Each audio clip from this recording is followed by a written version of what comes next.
Okay, hi everyone. We're moving on to our final act of the play. So this is Act 5. The opening of Act 5 actually takes place where a doctor and Lady Macduff's gentlewoman, which is basically kind of her serving woman, are observing Lady Macbeth sleepwalk. And they're noting that her sleepwalking seems to be part of some sort of mental deterioration. And as she's sleepwalking, she's muttering certain phrases to herself. They seem to see that she is plagued by a guilt.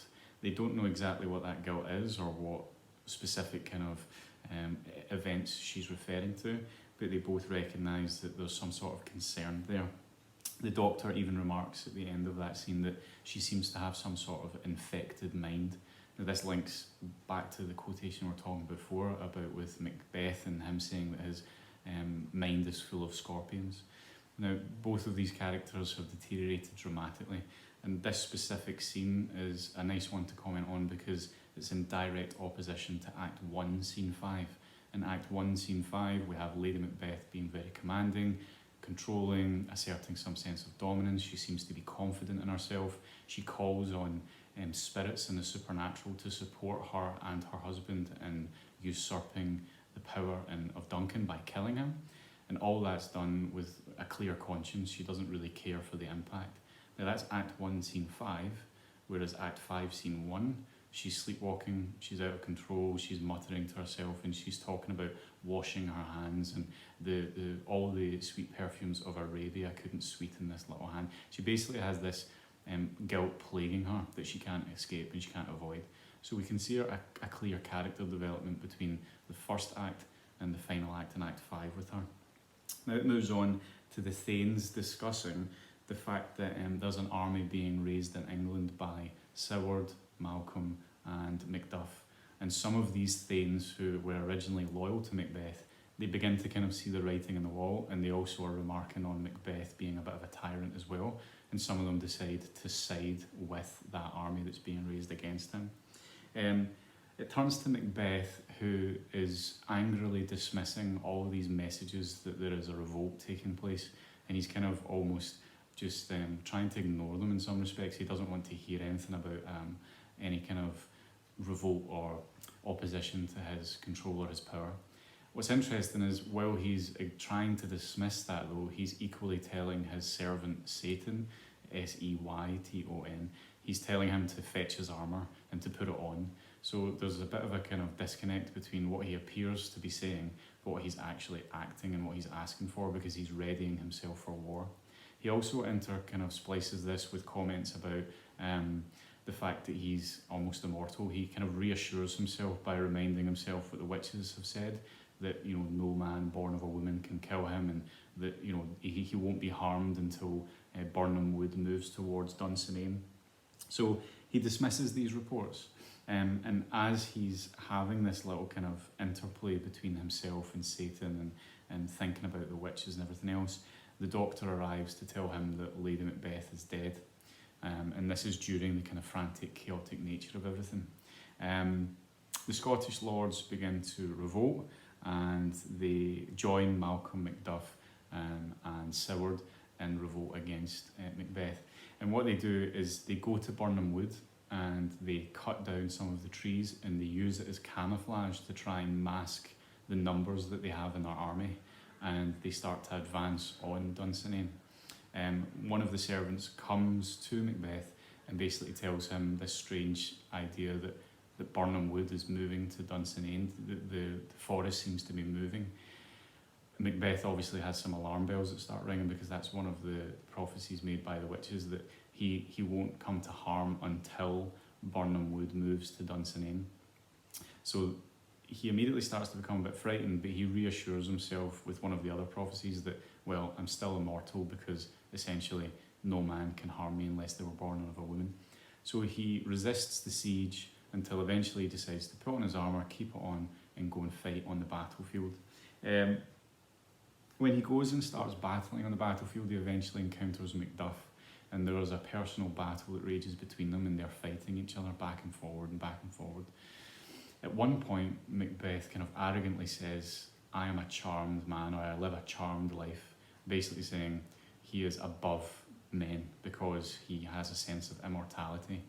and he cannot be killed by any man born of a woman.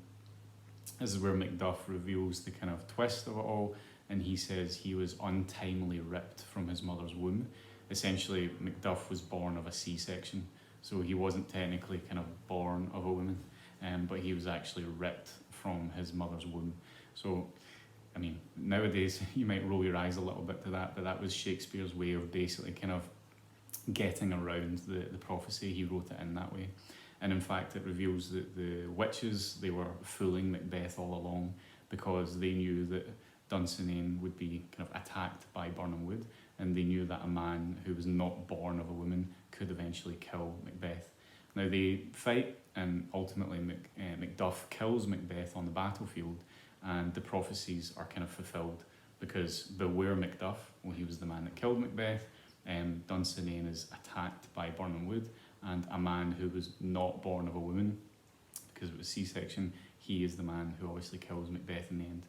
Now, Macduff takes Macbeth's severed head, he carries it with him to Malcolm, and it basically pronounces Malcolm the new king, because Malcolm is the rightful heir to the throne, because he's the son of Duncan. The whole play ends with Malcolm kind of cheerily welcoming everyone and inviting them to come to his coronation. And the play ends with the natural order of things, or the great chain of being, the divine right of kings being re-established, and everything that had been turned on its head, and the fair is foul, and the supernatural taking control, and the power of the witches, they are now gone, and the great chain of being has been established once again. And this is the kind of message we talked about even in that context and overview video, that James I wanted that to be the message. This is the happy ending. The tyrant has been taken out. The man who committed regicide and usurped the natural king, he has been dismissed, and the natural king has been replaced by his natural heir, which was Malcolm. So that all ties right back to the context we discussed at the beginning. You know, it's a propagandist play in some respects, because James I wanted this message to get out there to the people, and also, you know, it celebrates some Scottish culture and heritage, because actually Banquo, one of the characters, is named after a direct descendant of James I as well. So there's a few connections there where, in some respects, Shakespeare is trying to kind of celebrate James I's own heritage and his culture. That's the entire play.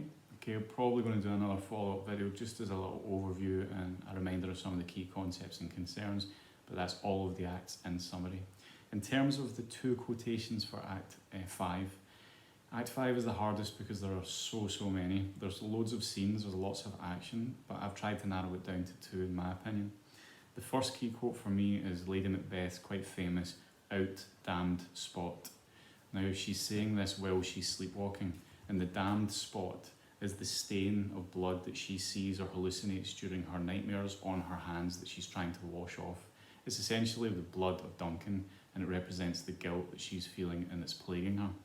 The second key quote, I would say, is from a soliloquy or kind of a monologue said by Macbeth, and another quite famous line. He talks about life after being told that his wife is dead, and he kind of needs to almost dismiss that immediately because he has action at hand. He remarks that life is a tale told by an idiot, full of sound and fury, signifying nothing.